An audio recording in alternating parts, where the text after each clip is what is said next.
morning, students. Today we study solutions of transportation problem. अभी हमने ये तो हमको पता लग गया कि दो तरह के सॉल्यूशंस होते हैं. एक फिजिबल सॉल्यूशंस होते हैं, जब हमने ग्राफिकल मेथड सॉल्व किया था कि फिजिबल मेथड सॉल्यूशंस होते हैं और ऑप्टिमल सॉल्यूशंस होते हैं.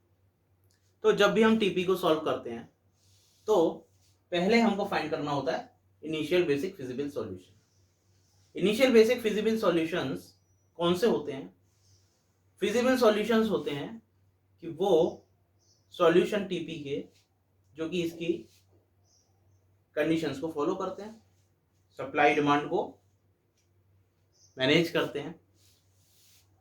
लेकिन basic feasible initial basic feasible solution वो होते हैं जो कि नॉन डिजेनरेसी कंडीशन को फॉलो करते हैं. और नॉन डिजेनरेसी कंडीशन होती है m+n-1. अगर m+n-1 होती है नॉन डिजेनरेसी तो हम कहते हैं अगर ये वैल्यू आती है इक्वल तो हम कहते हैं कि हाँ ये नंबर ऑफ एलोकेटेड सेल्स जो आएंगे हमारे पास वो m+n-1 होने चाहिए. अगर वो दोनों इक्वल रहते हैं तो हम कहते हैं हाँ नॉन डिजेनरेसी है. और तब कहते हैं कि हाँ जो आपका फिजिबल सॉल्यूशन था वो इनिशियल बेसिक फिजिबल सॉल्यूशन है. तो m+n-1 क्या, m क्या होते हैं number of rose, n number of columns. उन दोनों का सम कीजिए, 1 माइनस कीजिए उसमें से, तो एक नंबर आएगा. उतने एलोकेशन आपके यहाँ पर होने चाहिए. एलोकेशन क्या होते हैं अभी बताते हैं. वो होने चाहिए. अगर वो होते हैं तो नॉन डिजेनरेसी है. और नॉन डिजेनरेसी है तो सॉल्यूशन आपका जो आपने सॉल्यूशन दिया है वो IBFS है. यहाँ ट्रांसपोर्टेशन प्रॉब्लम के IBFS निकालने के बहुत मेथड होते हैं, लेकिन उनमें से कुछ मेथड्स हम यहाँ पर आपको सिखाएंगे. पहला north west corner rule, second least cost method और matrix minima method, third one row minima method, fourth column minima method and last one is Vogel's approximation method. इन सब से हमें IBFS मिलेगा किसी भी टीपी का. तो हमने एक यहाँ पर टीपी ली है जिसको हम सॉल्व करेंगे सबसे पहले NWC मेथड से, that is north west corner rule. According to north west corner rule क्या करना है, नॉर्थ वेस्ट कॉर्नर रूल और मेथड. इसने कहा कि सबसे पहले आप नॉर्थ वेस्ट कॉर्नर से शुरू करेंगे टेबल के. तो north west corner rule, corner कौन सा है इस टेबल का, इस ट्रांसपोर्टेशन टेबल का नॉर्थ वेस्ट कॉर्नर जो है वो कौन सा है, वो A11 या X11 बोल दीजिए, ये है. तो अब इस पर आपको पहले एलोकेशन करनी है. 11 क्या है, 11 रुपीज कॉस्ट है. It may be 11 rupees, it may be 11,000 rupees, it may be 1100 rupees, it may be 11 lakh rupees. तो वो कॉस्ट है ट्रांसपोर्टेशन की एक यूनिट की. कोई भी प्रोडक्ट है उसकी एक यूनिट को ट्रांसपोर्ट करने में जो खर्चा आ रहा है वो 11 रुपए का आ रहा है. तो एक की 11 रुपए, तो कितने पीस यहाँ पर ट्रांसपोर्ट करेंगे. तो क्या देखते हैं यहाँ एलोकेशन करने के लिए हमें ये देखना होता है कि इस ओरिजिन का सप्लाई कितना है और इस डेस्टिनेशन की डिमांड कितनी है. तो अगर मैं देखता हूं कि इस ओरिजिन के लिए कितनी सप्लाई हो सकती है 250 की, और डिमांड कितनी है इस डेस्टिनेशन की, भाई O1D1 है ना. तो O1D1 के लिए ओरिजिन की जो सप्लाई है वो 250 है और डिमांड जो है वो 200 है. अब क्या करेंगे, क्या मैक्सिमम एलोकेशन इनमें से क्या मैक्सिमम कर सकते हैं, तो 200 मैक्सिमम कर सकते हैं यहाँ पर. क्यों, क्योंकि डिमांड से ज्यादा आप सप्लाई नहीं कर सकते. जितनी डिमांड करेगा बंदा या डेस्टिनेशन उतनी ही तो आप सप्लाई करेंगे, उससे ज्यादा तो करेंगे नहीं. तो इसीलिए सप्लाई करी हमने 200 की, तो जो डिमांड थी वो फुलफिल हो गई, लेकिन जो सप्लाई का था उसमें 50 पीसेस बच गए उस ओरिजिन के पास. अभी वो और सप्लाई कर सकता है. तो this is the method by we can allocate number of units of the product to the origin or destination. Now next point कि अब फर्दर हम कहाँ एलोकेशन करेंगे. पहली लोकेशन तो नॉर्थ वेस्ट कॉर्नर पर चली गई, लेकिन उसके बाद सेकंड एलोकेशन जो हमें देनी है वो कहाँ देनी है.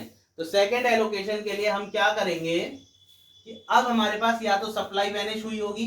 अच्छा हाँ, एक चीज और, जब सप्लाई वैनिश हो गई, हमारी सप्लाई तो बची है लेकिन जो डिमांड थी वो हमारी वैनिश हो गई. जब डिमांड वैनिश हो जाती है तो हम कॉलम को कट कर देते हैं कि इसमें और एलोकेशंस अब नहीं हो सकती. No more allocation can be accommodated in this destination because the demand is fulfilled. Now जब हमारा ये वैनिश हो जाएगा तो अब नॉर्थ वेस्ट कॉर्नर किधर रहा, यहां पर, दिस. तो अब हम इसको लेंगे. अब इसको लेते हैं तो अब यहां एलोकेशन होगी. अगेन हम डिसाइड करेंगे कि यहां कितना एलोकेट कर सकते हैं. तो हमने देखा सप्लाई हम पर 50 बची है और डिमांड हमारी 225 की है. तो हम जब सप्लाई ही हम पे 50 है तो मैक्सिमम सप्लाई 50 ही कर पाएंगे इस जगह से. तो यहाँ 50 सप्लाई किया और ये भी वैनिश हो गया और यहां बचेगा 175. ठीक, अब 175 डिमांड यहां बची हुई है और यहां पर ये सप्लाई वैनिश हो गई. अब ये ओरिजिन किसी को सप्लाई नहीं कर सकता. इसका मतलब अब ये रो वैनिश हो जाएगी इसके बाद. After this remaining row is vanished. Now अब नॉर्थ वेस्ट कॉर्नर कौन सा बचा हमारे पास, this one. This is your north west corner. Now अब यहां कितनी आप एलोकेशन कर सकते हैं. अब यहां पर सप्लाई है 300 की और डिमांड है 175 की. तो 175 मैक्सिमम वैल्यू है जिसको हम असाइन कर सकते हैं. ये तो खत्म, वैनिश हो गया. और यहां कितना बचा, अब यहां बचा 125. डिमांड वैनिश हो गई डेस्टिनेशन की, इसलिए ये कॉलम भी वैनिश हो गया. नेक्स्ट, अब कॉर्नर कौन सा बचा, north west corner, this one. इसमें कितनी एलोकेशन हो सकती है, यहाँ 275 डिमांड है, 125 सप्लाई हो सकती है इस ओरिजिन से. अब तो 125 हम सप्लाई यहां से कर देंगे इसको और ये बचेगा, फिर ये तो वैनिश हो गई, ये बचेगा. जब 125 चला गया तो कितना बचा, 150 और ये रो भी वैनिश हो गई. अब नॉर्थ वेस्ट कॉर्नर यहां पर है, इसमें कितनी कर सकते हैं, 150. Similarly here 250.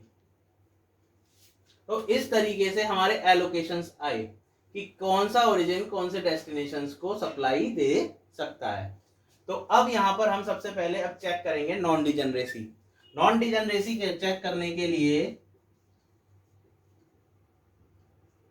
क्या करेंगे हम, जो नंबर ऑफ एलोकेशंस हैं वो इक्वल होने चाहिए m प्लस n माइनस 1 से. तो m है हमारे पास, कितनी रो है आपके पास, 3. कॉलम कितने हैं, 4 minus 1, it will equals to 6. 6 allocations आपके होने चाहिए. डज इट, 1 2 3 4 5 6 एलोकेशन है आपके पास. तो इसका मतलब question is in non degeneracy. Now अब अपना सॉल्यूशन हम करेंगे आगे, इसकी टोटल ट्रांसपोर्टेशन कॉस्ट निकालेंगे. Total transportation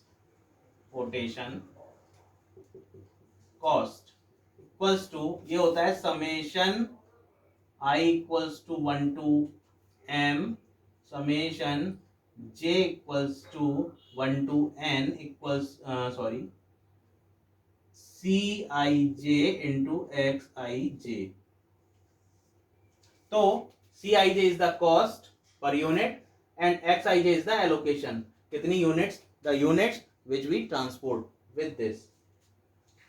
Now equals to, this will equal to 11 into 200 plus 13 into 50 plus 18 into 175 plus 14 into 125 plus 13 into 150 plus 10 into 250 and it will equals to, ये आएगा equal होकर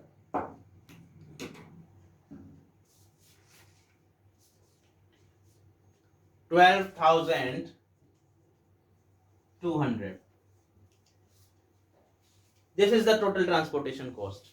हाँ, before applying northwest corner rule या कोई भी IVFS को apply करने से पहले हम एक चीज जरूर देखते हैं, जो ये ट्रांसपोर्टेशन प्रॉब्लम थी हमारी, क्या ये बैलेंस्ड है या अनबैलेंस्ड।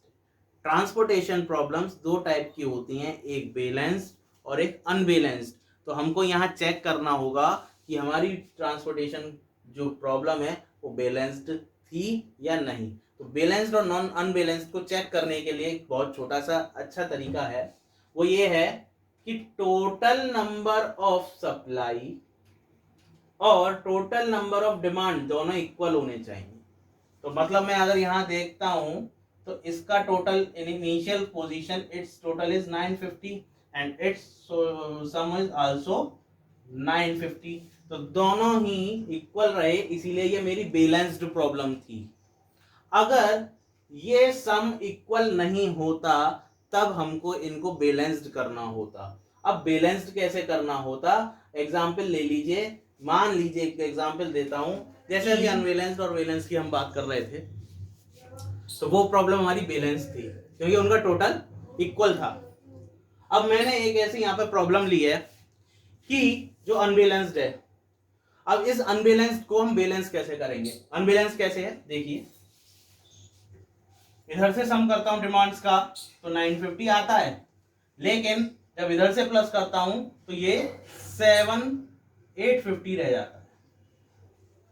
250, 300, 300, 850 यहां पर ये टोटल रह जाता है। तो दोनों में डिफरेंस है। तो ऐसे में क्या करते हैं कि एक डमी रो या डमी कॉलम बढ़ाया जाता है।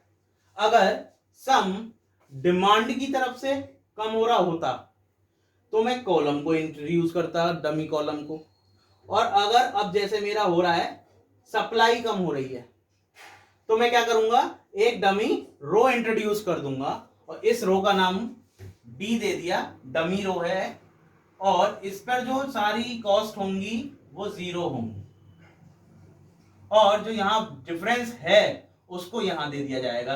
100 का डिफरेंस है तो 100 को यहां दे दिया जाएगा। अब ये बैलेंस हो गई मेरी, this is now balanced transportation problem. और अब मैं यहां पर कोई भी IVFS फॉर्मूला पुट कर सकता हूं और सॉल्यूशन निकाल सकता हूं।